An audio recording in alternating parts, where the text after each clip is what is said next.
guys, good morning. Magluto mig pako. Wala nang gipalo. Guys.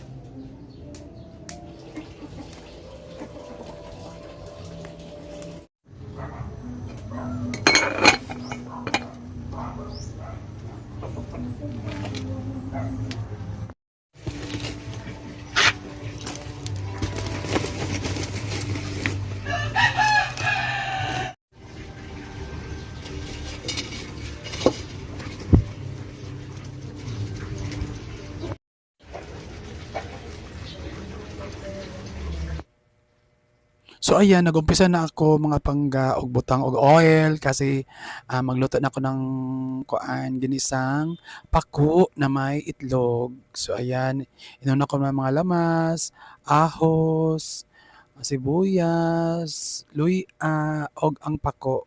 Ayan ang pako mga pangga. Ako na siyang ayan, halo-halo, gisahin natin ang pako at lagyan ko ng konting pamintang durog. Ayan, pamintang durog. Katapos nilagyan ko konti ng, ayan, toyo at magic syrup. Siyempre, di mawala magic syrup kasi yan ang papalasa ng ating mga ulam, mga pangga. At konting asin kasi may toyo na. So, ayan, halo-halo ko na. Halo-halo lang, halo-halo. At, ayan ang itlog mga pangga. Kakasabi ko lang kanina. Ayan, para mas lalong sumarap ang ating ginisang pako. So, ayan, ready na ako ang aming lamesa. Ayan ang mga pangga. Ayan ang sarap na. Ayan ang sarap ng ang luto kong ulam na ginisang pako na may itlog. Ayan ang aking partner na si Brian. So mga pangga, pagpasensyahan nyo kami, matagal-tagal na kami hindi nakapag-vlog talaga sa totoo lang kasi ang aking partner na si Brian ay sobrang busy sa kanyang trabaho sa school. Maraming mga events mga pangga dahil ay magdi-December na. Ayan, mga Christmas, Christmas party.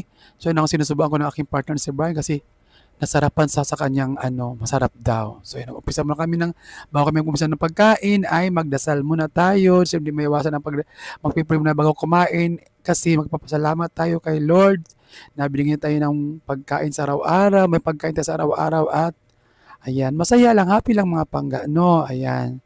Di ba? Ang sarap mga pangga. O, kamot-kamot lang mga pangga. Kamay-kamay lang. Kamay-kamay lang tayo kumain, no? Kasi masarap kumain pag nakakamay. Pero syempre, of course, wala nating makalimutang maghugas ng kamay with sabon bago kumain. So, ayan mga pangga. Ayan. Tingnan niyo mga pangga. O, ang sarap kumain ni Brian. Oo.